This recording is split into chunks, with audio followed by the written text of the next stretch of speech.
এর আগের পার্টগুলিতে আমরা স্ট্রেস, স্ট্রেইন এবং ইলাস্টিক বিহেভিয়ার কী জন্য কোনো ম্যাটেরিয়ালে আসে সেইটা সম্বন্ধে জানলাম। এইবারে আমরা খুবই ইন্টারেস্টিং একটা প্রপার্টি সলিডের যেটা যেটা আমরা সবসময় দেখে থাকি সেইটার ব্যাপারে জানবো, এবং সেটা হচ্ছে ইলাস্টিক লিমিট। তো ইলাস্টিক লিমিট বলতে আমরা যা বুঝি যে একটা ম্যাটেরিয়াল কতটুকু পরিমাণে স্ট্রেস সে নিতে পারে, এবং যদি সেই স্ট্রেস সরিয়ে নেওয়া হয় তখন সে কীভাবে আবার আগের জায়গায় ফিরে আসে। যেমন ধরো আমরা অনেক সময় দেখি যে কোনো একটা স্প্রিং আছে, হয়তো এই স্প্রিংটাকে যদি আমরা ইলংগেট করি এবং ছেড়ে দিই, তাহলে হয়তো সে পুরোপুরি আবার আগের অবস্থায়, এতটুকু তার যদি লেংথ হয় তো সে পুরোপুরি আগের অবস্থায় ফিরে আসে। কিন্তু এই স্প্রিংটাকে যদি আমরা খুব বেশি পরিমাণে টেনে দিই, তাহলে সে হয়তো ফিরে আসছে কিন্তু পুরোপুরি আর আগের লেংথে আসে না, সে তখন কি হয়, একটু ইলংগেট অবস্থায় থেকে যায়। তো সেই যে লিমিট পর্যন্ত কোনো জিনিসকে যদি আমরা স্ট্রেস অ্যাপ্লাই করি কোনো একটা সলিডের উপরে, এবং সে যদি আবার পুনরায় আগের অবস্থায় ফিরে আসে, তাহলে সেই ম্যাক্সিমাম স্ট্রেসকে আমরা ইলাস্টিক লিমিট বলি। তাহলে ইলাস্টিক লিমিট বলতে আমরা বুঝি যে maximum stress within which the body completely regains its original size and shape after removal the deforming force. Now ইলাস্টিসিটিতে এই ইলাস্টিক লিমিট খুব বেশি ইম্পর্ট্যান্ট একটা প্যারামিটার। তো সেটা থেকেই আমরা বুঝি যে কোনো জিনিসকে কতটুকু পরিমাণে অ্যাকচুয়ালি তাকে স্ট্রেস দেওয়া যাবে, মানে সে সহ্য করতে পারবে। এবারে ইলাস্টিসিটির মধ্যে খুব ইম্পর্ট্যান্ট একটা ল, এই লটা হচ্ছে হুকস ল।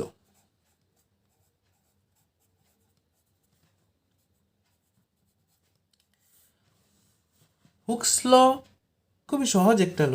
হুকস ল বলে যে within the elastic limit stress is proportional to strain. Stress is proportional to strain. এটা কখন হবে? সবসময় হবে না, কিন্তু এটা হবে within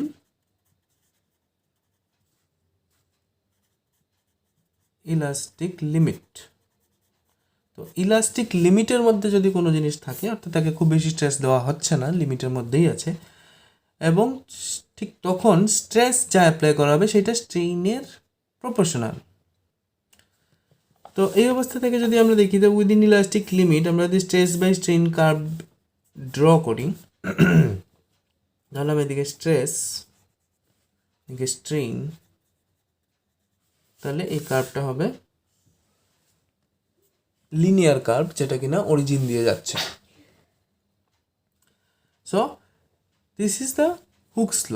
within the elastic limit stress is proportional to strain. এবার যদি আমরা এই প্রপোর্শনালিটি সাইন উঠিয়ে দিই, তাহলে আমরা লিখতে পারি যে stress divided by strain is equal to a constant. এখানে কে না লিখে আমি জাস্ট কনস্ট্যান্ট লিখে দিচ্ছি। Okay, now this constant is called modulus of elasticity. Modulus of elasticity. Now এই জিনিসটাই হচ্ছে সেই প্যারামিটার যে কিনা কোনো ম্যাটেরিয়াল কতটুকু স্ট্রেংথ আছে সেইটা ডিফাইন করতে পারবে। সে কতটুকু তার ইলাস্টিক প্রপার্টি আছে সেইটা ডিফাইন করবে, যে সে হচ্ছে মডিউলাস অফ ইলাস্টিসিটি। এই রিলেশনটাকে যদি আমরা খুব ভালো করে দেখি, যে তো ধরলাম যে ইউনিট স্ট্রেইন সবার মধ্যে ক্রিয়েট করা হয়েছে, এবার কোনো ম্যাটেরিয়ালে স্ট্রেস বেশি জমা হয়েছে, তখন তার কনস্ট্যান্ট এই যে মডিউলাস অফ ইলাস্টিসিটি সেটা বেশি হবে। For unit strain those material which has greater stress is a greater modulus of elasticity। অর্থাৎ সেই ম্যাটেরিয়ালটা বেশি ইলাস্টিক ফোর্স জেনারেট করবে। ইলাস্টিক ফোর্স বলতে আমরা যে রিস্টোরিং ফোর্সের কথা বলছি, যে সেম স্ট্রেইন হওয়া সত্ত্বেও যে ম্যাটেরিয়ালের ভিতরে বেশি পরিমাণে রেস্টোরিং ফোর্স ক্রিয়েট হচ্ছে তার ইলাস্টিসিটি বেশি, তাই stress by strain is equal to constant, এই কনস্ট্যান্টকে আমরা মডুলাস অফ ইলাস্টিসিটি বলছি, যার মডুলাস অফ ইলাস্টিসিটি বেশি তার ইলাস্টিসিটি বেশি আমরা বলতে পারি। তো আমাদের যদি কেউ জিজ্ঞেস করে যে কোনটা বেশি ইলাস্টিক, রাবার না স্টিল, তখন আমরা চট করে এই আনসারটা দিয়ে দিই যে rubber is more elastic than steel. But এটা কিন্তু রং আনসার। কারণ দেখো, আমরা যদি একটা রাবার এবং একটা স্টিলের তার নেই, একটা রাবারের তার একটা স্টিলের তার নিলাম, ধরলাম এটা রাবার এটা স্টিল। এবার এদেরকে যদি আমরা সেম পরিমাণে স্ট্রেইন অ্যাপ্লাই করি, অর্থাৎ রাবারের তারটাকে আমরা ডেল্টা এল লেন্থ ইনক্রিজ করলাম, স্টিলের তারেরও ডেল্টা এল লেন্থ ইনক্রিজ করলাম, তাহলে স্ট্রেন দুজনের মধ্যেই সমান, ডেল্টা এল বাই এল। কার মধ্যে বেশি ফোর্স জেনারেট হবে? নিশ্চয়ই স্টিলের মধ্যে।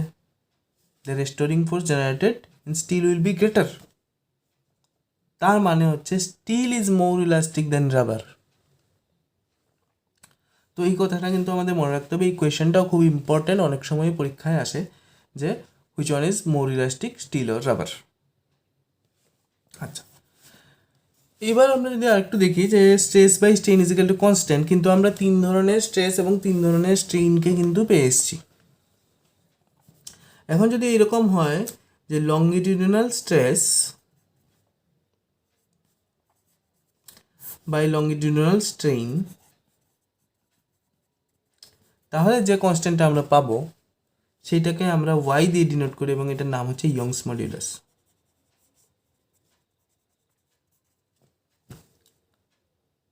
তাহলে Young's modulus Y is equal to, আমরা লংগিটিউডিনাল স্ট্রেস হুইচ ইজ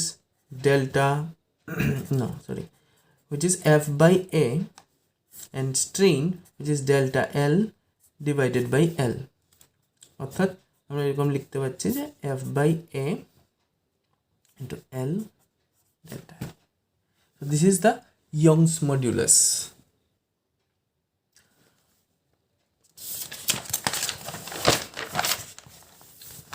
এবার যদি হয় এইরকম যে volume stress by volume strain, volumetric stress by volumetric strain, তাহলে এইটাকে আমরা বলি বাল্ক মডিউলাস।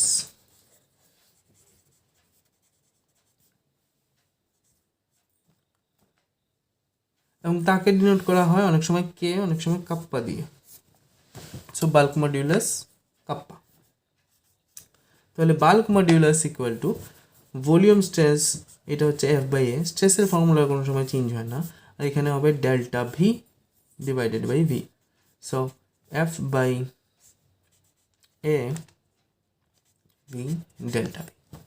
এই ক্ষেত্রে অনেক সময় এই এফ বাই এ কে আমরা প্রেশার দিয়ে লিখতে পারি, তাহলে P V divided by delta V. এই এফ বাই এ কে প্রেশার একমাত্র ভলিউম স্ট্রেসের ক্ষেত্রে লেখা যায়, বাল্ক মডিউলাস লেখার সময়ই তাকে লেখা যায়। আচ্ছা, তো এটা গেল সেকেন্ড। নাও থার্ড যেটা আমরা পাচ্ছি সেটা হচ্ছে shear stress by shear strain. যদি আমরা লিখি তাহলে এইটা হচ্ছে এফ বাই এ, অ্যান্ড এখানে আমরা টেন থিটা লিখে দিতে পারছি অথবা থিটা লিখতে পারছি, সেটা আমরা পড়ে যাচ্ছি। এটাকে বলা হয়, ইটা দিয়ে ডিনোট করা হয় এবং তাকে বলা হয় modulus of rigidity. Modulus of rigidity, modulus of rigidity eta is equal to F by A tan theta. কখনো কখনো তাকে F by A X by L লেখা যাচ্ছে, কখনো কখনো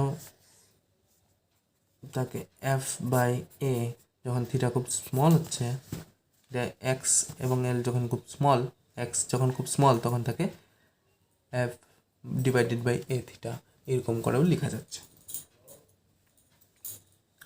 আচ্ছা,